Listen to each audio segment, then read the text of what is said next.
salaam mu ñëwaat ci troisième partie bi ci wàllu consommation nan ngay def ba wàññi sa consommation sooy dawal bu ñu jógee ci pneu bi li ma ci bëggoon yokk tamit mooy boo bëggee xam sa pneu ñaata air lay jël mi ngi sa buntu oto boo ko ibbee ci côté bi dinañ ko ci bind.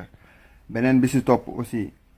mooy wàllu accélérateur bu dee da ngay bës accélérateur ki nga xam ne tout le temps day jóg ci accélérateur bi. wala nga taxaw di bës accéléré di ko emballé loolu day consommer oto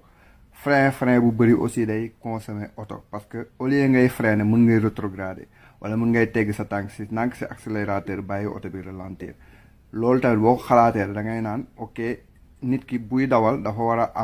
war a prévenir lu bëri dafa war a xool li nga xam ne ñëwagul loolu mooy permettre au lieu de ngay freiner di nga mën a bàyyi sa tànk si accélérateur bi sa oto wàññeeku beneen